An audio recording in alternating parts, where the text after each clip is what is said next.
तो स्वागत है आप सबका हमारे चैनल पैरामेडिको इनसाइट पर। आज हम बीएससी नर्सिंग में भी ये टॉपिक आता है, जीएनएम नर्सिंग में भी ये टॉपिक आपको देखने को मिलता है। ओबीजी का यह टॉपिक है अबनॉर्मल यूट्राइन एक्शन। नाम से आपको पता चल गया होगा यूट्राइन की एक्शन है। मीन्स यूट्राइन की एक्शन कब होती है? After the pregnancy and the end of pregnancy uterus is fully contracted, relax, contraction, relax. एक कोऑर्डिनेशन देखने को मिलता है कॉन्ट्रैक्शन और रिलैक्सेशन के बीच में। जब ये इसमें डेविएशन देखने को मिलता है तो जो whole pregnancy, whole labour process है वो क्या होती है, डिस्टर्ब हो जाती है, उसमें डेविएशन देखने को मिलता है। इसे क्या कहते हैं? Abnormal uterine action. Abnormal uterine action एक ब्रॉड टॉपिक है, ठीक है। इसके अंदर हम देखेंगे प्रिसिपिटेट लेबर क्या होता है, ऑब्स्ट्रक्टर लेबर क्या होता है, प्रोलॉन्ग लेबर क्या होता है। Different type of labour are coming under the abnormal uterine action. अगर हम डेफिनेशन की बात करें तो अबनॉर्मल यूट्राइन एक्शन की डेफिनेशन है deviation from the normal pattern of contractions is known as abnormal uterine action. Okay, deviation means change हो गया।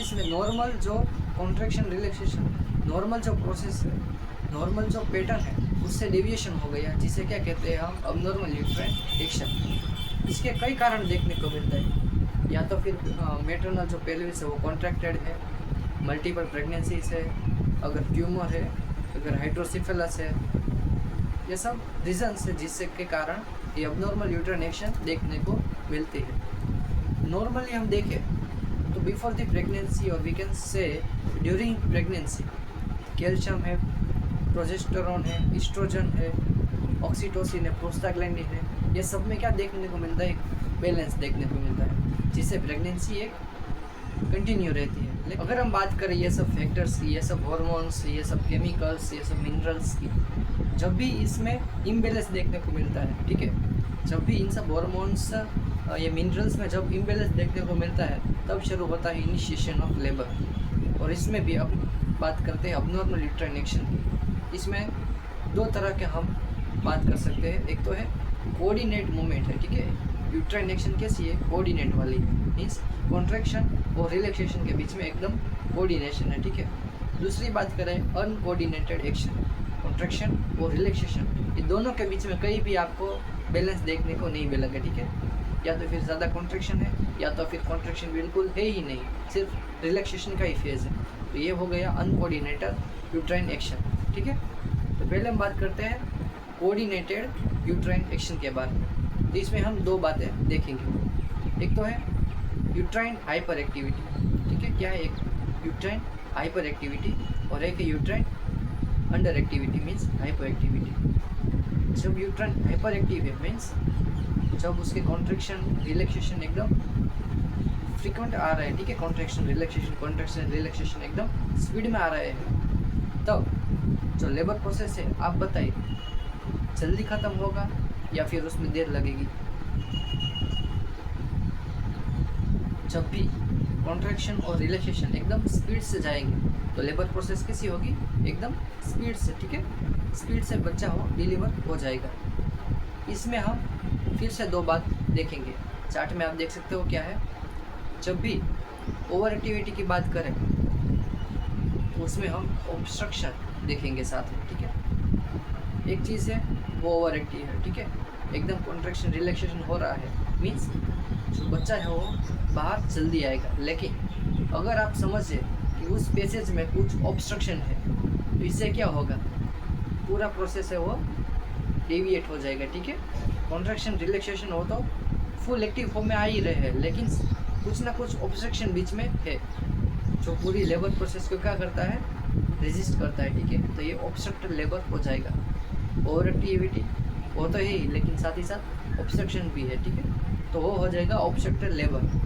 दूसरी बात करें, ओवर एक्टिविटी है, ठीक है, लेकिन in the absence of any obstruction, ठीक है, यहाँ पर किसी भी तरह का कुछ भी ऑब्स्ट्रक्शन नहीं है, तो ये क्या हो जाएगा? प्रिसिपिटेट लेबर, मीन्स बच्चा है वो फटाफट डिलीवर हो जाएगा।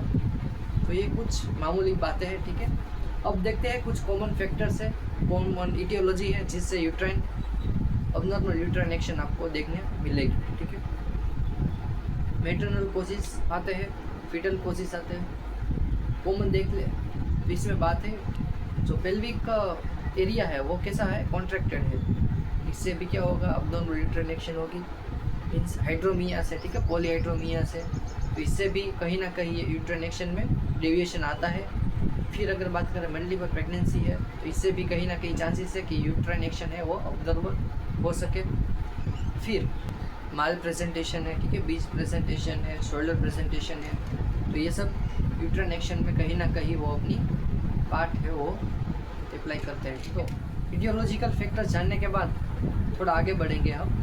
तो यूट्राइन नॉर्मल यूट्राइन एक्शन है, मैंने आपको पहले कहा था कि एक ब्रॉड टर्म है, ठीक है। इसके अंदर हम डिफरेंट टाइप्स ऑफ लेबर देखेंगे। एक तो है प्रिसिपिटेट लेबर है, फिर ऑब्स्ट्रक्टेड लेबर है, प्रोलॉन्ग लेबर है, ये सब अब नॉर्मल यूट्राइन एक्शन के अंदर हम सीखेंगे। तो पहले हमने बात की कि एक तो होती है ओवर एक्टिविटी, ठीक है, और ओवर एक्टिविटी के अंदर आता है दो, ओवर एक्टिविटी है, साथ ही साथ अगर ऑब्स्ट्रक्शन प्रेजेंट है, ठीक है, एक्टिविटी कैसी है, ज़्यादा है, मीन्स ओवर एक्टिविटी है, और साथ ही साथ यानी ऑब्स्ट्रक्शन वहाँ पर प्रेजेंट है, तो वो क्या कहलाएगा, ऑब्स्ट्रक्टेड लेबर। तो उसके बारे में भी हम डिटेल में देखेंगे कि वो क्या होता है, डेफिनेशन क्या है, उसके कॉजेज़ क्या है, फिर उसका डायग्नोसिस मैनेजमेंट क्या होता है, वो सब देखेंगे हम। फिर देखेंगे ओवर एक्टिविटी है लेकिन ऑब्स्ट्रक्शन कुछ भी प्रेजेंट नहीं है, तो ये हो जाएगा प्रिसिपिटेट लेबर। तो इसके बारे में भी हम डीप में देखेंगे, ठीक है। प्रिसिपिटेट लेबर जब भी आप देखें, जब भी आप सुने, तो आपको मन में एक बात याद रखनी है कि रैपिड एक्सपल्शन ऑफ फीटस। क्या, rapid expulsion of foetus when the combined duration of first stage and second stage of labor is less than, what is, when the combined duration of first stage and second stage of labor is less than 2 hours is come under the precipitate labor। यहाँ पर क्या होता है, एकदम ज़्यादा uterine action होती है, ठीक है। यूट्राइन जो कोऑर्डिनेशन है वो एकदम स्पीड में होता है, जिससे पूरी लेबर प्रोसेस है वो जल्दी से पूरी हो जाती है। लेकिन एक बात आपको याद रखनी है कि जितना ही इजी ये प्रोसेस है मदर के लिए, जितना इजी है, मीन्स यहाँ पर मदर को कुछ भी ऐसा खुद का इतना ज़्यादा एफर्ट नहीं लगाना है, ठीक है। जितना हम नॉर्मल लेबर में बात करते हैं कि वहाँ पर पुशिंग आता है, फिर different types of contraction face करने पड़ते हैं, ठीक है, उससे ज़्यादा मुकाबले बात करें तो ये प्रिसिपिटेट लेबर है वो एकदम स्पीड से हो जाता है। यहाँ पर क्या होता है, एक्सपल्शन ऑफ फीटस, ठीक है, रैपिड एक्सपल्शन होता है। तो ये किस प्रकार होता है, किन रीजन से होता है, तो यहाँ पर होता है तो हाइपरटोनिक मूवमेंट ऑफ यूट्रस, ठीक है। यूट्रस क्या है, हाइपरटोनिक मूवमेंट है, साथ ही साथ जो पैसेज है, जो वजाइनल ट्रैक है, उसका क्या है, लो रेजिस्टेंस, ठीक है, उसका कुछ ऑब्स्ट्रक्शन नहीं है। और तीसरा है फुल्ली डायलेटेशन ऑफ सर्विक्स। तो ये 3 फैक्टर्स है वो एनहांस करते हैं ये प्रिसिपिटेट लेबर को।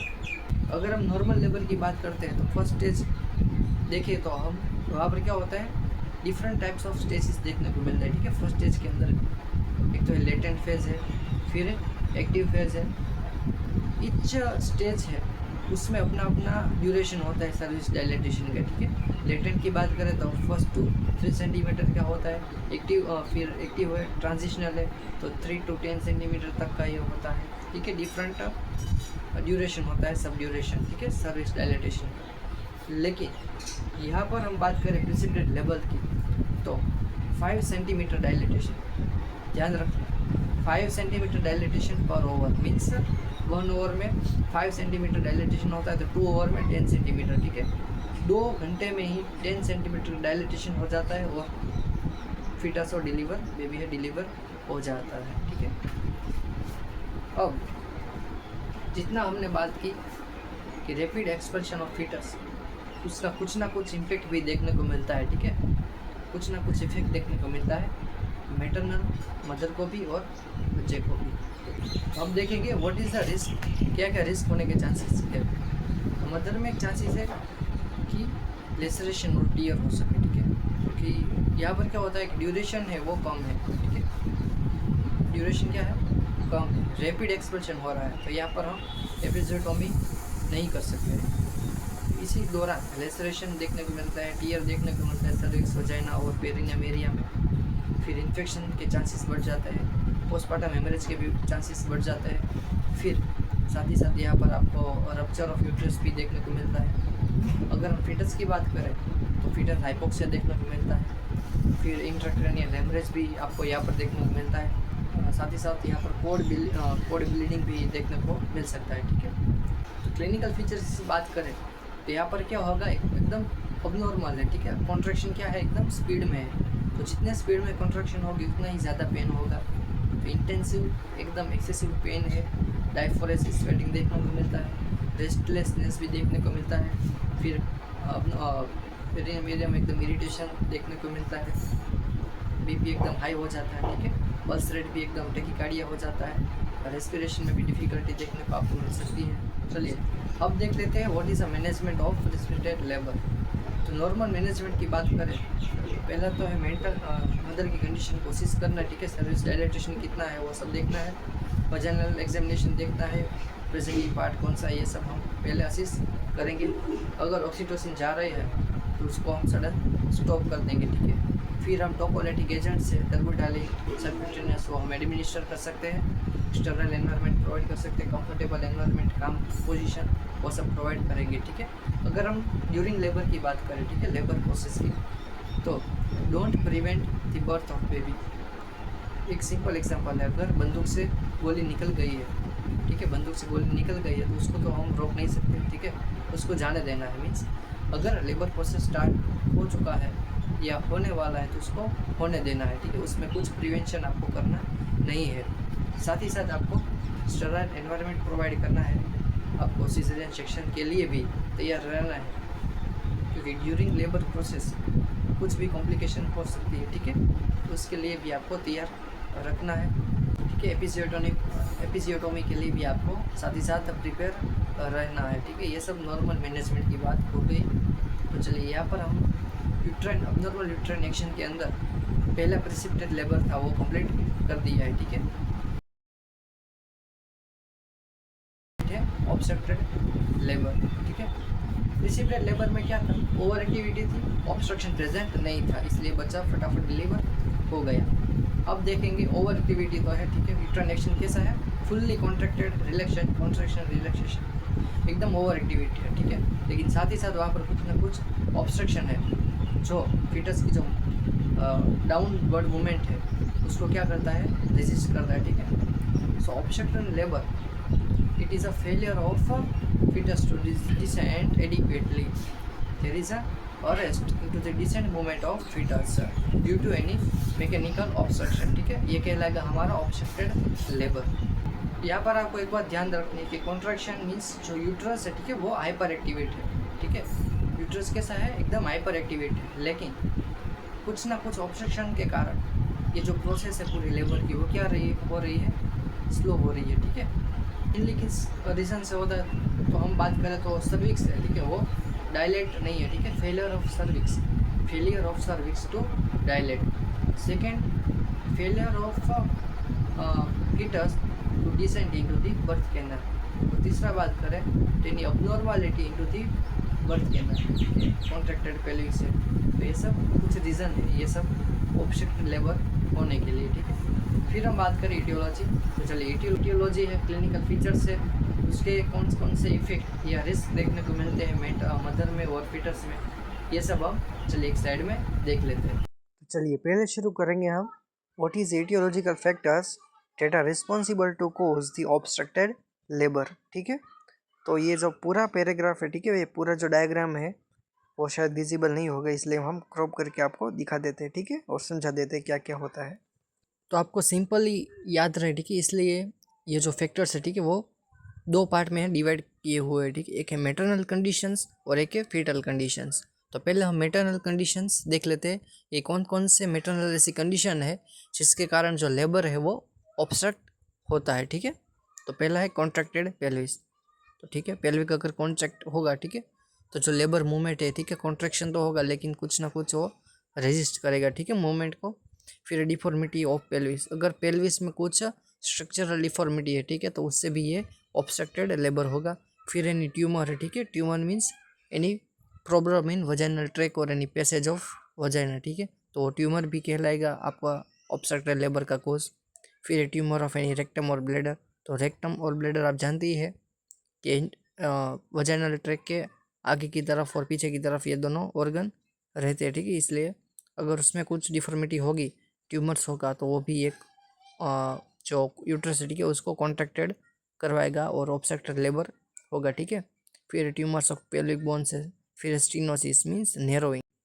अगर वजाइनल ट्रैक है, अगर सर्विक्स है वो अभी भी नैरो है, ठीक है, तो उसका डायलेटेशन होना चाहिए, इतना नहीं हुआ है तो वो भी वो रेजिस्ट करेगा लेबर को, ठीक है। फिर है कंजेनिटल सेप्टम, ठीक है, अगर वजाइना ट्रैक के ऊपर सेप्टल प्रेजेंट है तो वो भी एक कारण बन सकता है ऑब्स्ट्रक्टेड लेबर का, ठीक है। तो ये सब रीजन यहाँ पर मेटरनल कोजेस के बाद हम देखेंगे फिटल कंडीशंस कौन कौन सी है, ठीक है। अगर फिटर्स की मोस्ट इंपॉर्टेंट, ठीक है, अगर माल पोजीशन है या माल प्रेजेंटेशन है तो एब्सोल्यूट, ठीक है, सीधी सी बात है, अगर जो फिटर्स का जो लाई होनी चाहिए लॉन्जिट्यूडियल, ठीक है, नॉर्मल होती है, फिर उसका जो प्रेजेंटेशन वर्टेक्स होना चाहिए, अगर वो सब नहीं है, ठीक है, अगर वो माल प्रेजेंटेशन है, अगर पोजीशन भी माल पोजीशन है, तो ऑब्स्ट्रक्टेड लेबर डेफिनेटली हो सकता है, ठीक है। फिर देखेंगे कंजेनिटल अब्नॉर्मलिटीज कौन कौन सी है जिसके कारण ऑब्स्ट्रक्टेड लेबर होगा। तो चलिए देख लेते हैं। तो यहाँ पर पहला है लार्ज फिटस, ठीक है, लार्ज फिटस है या फिर पहली से वो कैसा है, स्मॉल है, तो ये एक सीपीडी का केस हो सकता है, ठीक है, जिसके कारण भी लेबर है वो ऑब्स्ट्रक्ट होगा। फिर हाइड्रोसिफेलस है, हाइड्रोसिफेलस में क्या है, हेड लार्ज है, ठीक है, जिसके कारण कि वो वजाइनल ट्रैक्ट से जाने में थोड़ी दिक्कत होगी। फिर हाइड्रोफेटालिस है, ठीक है, फिटल अबनॉर्मल ट्यूमर्स के भी ये हो सकता है, ठीक है। तो चलिए ये थे मैटरनल और फीटल फैक्टर्स जिसके कारण ऑब्स्ट्रक्टेड लेबर हो सकता है, ठीक है। माल प्रेजेंटेशन में उसके सब कंपोनेंट दिए हुए, ठीक है। तो चलिए अब देख लेते हैं कि ऑब्स्ट्रक्टेड लेबर से मदर में और फीटस में क्या क्या इफेक्ट देखने को मिलती है, ठीक है, कौन कौन से रिस्क के चांस बढ़ जाते हैं। ऑब्स्ट्रक्टेड लेबर होने के कारण मदर में एक्सॉशन देखने को मिलता है क्योंकि पेन ज़्यादा होगा, ठीक है, कॉन्ट्रैक्शन ज़्यादा होंगे और ऑब्स्ट्रक्शन होगा, तो इससे क्या होगा, मदर ज़्यादा एग्जॉस्ट होगी, ठीक है, उसको ज़्यादा काम करना पड़ेगा। फिर डिहाइड्रेशन हो सकता है क्योंकि इनएडिक्वेट फूड इंटेक होगा, ठीक है, फ्लूइड लॉस होगा। फिर पीपीएच के चांसेस भी बढ़ जाते हैं, ठीक है। फिर मेटाबॉलिक एसिडोसिस, क्योंकि पहले बात की कि इनएडिक्वेट फूड इंटेक है, ठीक है, उसके कारण क्या होगा, एनर्जी फैट से जाएगी, ठीक है, अगर फैट एनर्जी में जाएगा तो उससे कीटोन्स बॉडी बढ़ेगी, ठीक है। फिर इंजरी होने के चांसेस है, ठीक है, वजाइनल एरिया में, ठीक है। फिर देखते हैं फिटस में क्या क्या चांसेस है एस्फिक्सिया होने के, ठीक है। फिर है एसिडोसिस और इंट्राक्रैनियल हेमरेज, ठीक है, ये सब रिस्क बढ़ जाता है। तो during the obstructed labour many clinical features में भी राइज, ये सब है, पेशेंट पेन फील कर सकते हैं क्योंकि यहाँ पर ज़्यादा कॉन्ट्रैक्शन देखने को मिलता है, लोअर पार्ट भी रिलैक्स होता है, ठीक है। लेकिन ड्यू टू ऑब्स्ट्रक्शन यहाँ पर क्लिनिकल फीचर्स है वो ट्रिगर हो सकते हैं, ठीक है। टेम्परेचर राइज हो सकता है, वाइटल्स है वो सब राइज हो सकते हैं, साथ ही साथ अपर पार्ट है वो कॉन्ट्रैक्ट है, लोअर पार्ट में डिस्टेंशन देखने को मिलता है। फिर यूट्रस में थिकनेस देखने को मिलती है, ठीक है। फिर बर्थ कैनाल्स है वो ड्राई देखने को मिलती है। ये सब कॉमन क्लिनिकल फीचर्स यहाँ पर है, ठीक है। यहाँ पर काफ़ी प्रिवेंटिव मेजर्स भी है, ठीक है। हमने पहले देखा था कि ऑब्स्ट्रक्टेड लेबर से कौन सी इफेक्ट है वो मदर में देखने को मिलती है और फीटस में देखने को मिलती है, ठीक है। तो मदर में पीपीएच के चांसेस बढ़ जाते हैं, ठीक है, ड्यूरिंग द ऑब्स्ट्रक्टेड लेबर। फिर लेसरेशन होने के चांसेस बढ़ जाते हैं, ठीक है, ये सब मैनी इफेक्ट्स है वो देखने को मिलती है। तो यहाँ पर कॉमन प्रिवेंटिव मेजर्स है, ठीक है, including first identify the factors such as cephalopelvic disproportion है, लार्ज साइज ऑफ बेबी यहाँ पर है, एनी ट्यूमर है, मीन्स एनी फैक्टर्स जो ऑब्स्ट्रक्ट लेबर कर सकते हैं, ठीक है, वो सबको आइडेंटिफाई पहले कर लेना है, ठीक है। फिर है during intranatal period means during the labour time use the partograph to keep a record, ठीक है, आपको रिकॉर्ड करना है, ठीक है। मदर का प्रेजेंटेशन क्या है, फीटस की क्या प्रेजेंटेशन है, उसका क्या पोजीशन है, सब आपको नोट करना है, ठीक है। और आइडेंटिफाई करना है कौन कौन से फैक्टर्स है जो ऑब्स्ट्रक्ट लेबर कोज कर सकते हैं। फिर है failure of progress of labour in spite of good uterine contraction for a reasonable period, it is an impending sign of obstructed labour, ठीक है। बहुत ही अच्छी सी यहाँ पर सेंटेंस दिया हुआ है कि अगर प्रोग्रेस है, ठीक है, मीन्स फिटस की जो डिसेंट प्रोग्रेस है वो अगर फेल हो जाती है in the presence of good uterine contractions, तो ये आपको यहाँ पर मेन नोट करना है, ठीक है। फिर है management of obstructed labour obstruct labour हो गया है, ठीक है, तो उसको कैसे मैनेज करें, how to manage this obstructed labour. तो यहाँ पर this 3 principles you have to keep in mind to manage the obstructed labour, ठीक है। First is to relieve the obstruction at the earliest by safe procedure, ठीक है, आपको identify पहले कर लेना है, ठीक है, कौन सा ऑब्स्ट्रक्शन यहाँ पर प्रेजेंट है, और फिर पहले उस ऑब्स्ट्रक्शन को आपको दूर करना है, ठीक है। फिर है to combat dehydration and ketoacidosis, ठीक है। यहाँ पर क्या किया हुआ है कि डिहाइड्रेशन और कीटोएसिडोसिस है उसको आपको प्रिवेंट करना है एज वेल एज ट्रीट करना है। तो तीसरा मीन्स मोस्ट इंपॉर्टेंट, ठीक है, क्या to control the sepsis by adopting aseptic technique. यहाँ पर सेप्सिस के चांसेस क्यों बढ़ जाते हैं, क्योंकि पहले ही हमने स्टेज में देखा कि आपको ऑब्स्ट्रक्शन है वो पहले दूर करना है using using the safe procedure. तो जब आप प्रोसीजर करेंगे तब आपको एसेप्टिक टेक्निक का यूज़ करना है। अगर ये आप नहीं करोगे तो सेकेंडरी इन्फेक्शन होने के चांसेस यहाँ पर बढ़ जाते हैं, ठीक है, और पुरपुरियम इन्फेक्शन भी यहाँ पर हो सकता है। तो ये आपको 3 बातें हैं वो मैनेजमेंट आपको याद रखनी है, ठीक है। So here we completed the abnormal uterine actions in which include the precipitate labor as well as obstructed labor. We understand in deeply definition the etiological factors, what is the effect of these conditions on the mother as well as fetus, there the preventive measures as well as there is management, okay. So you have to keep in mind all the measures in your note, okay. तो चलिए मिलते हैं नए video के साथ, अगर कुछ problem है तो वो कमेंट करना, ठीक है।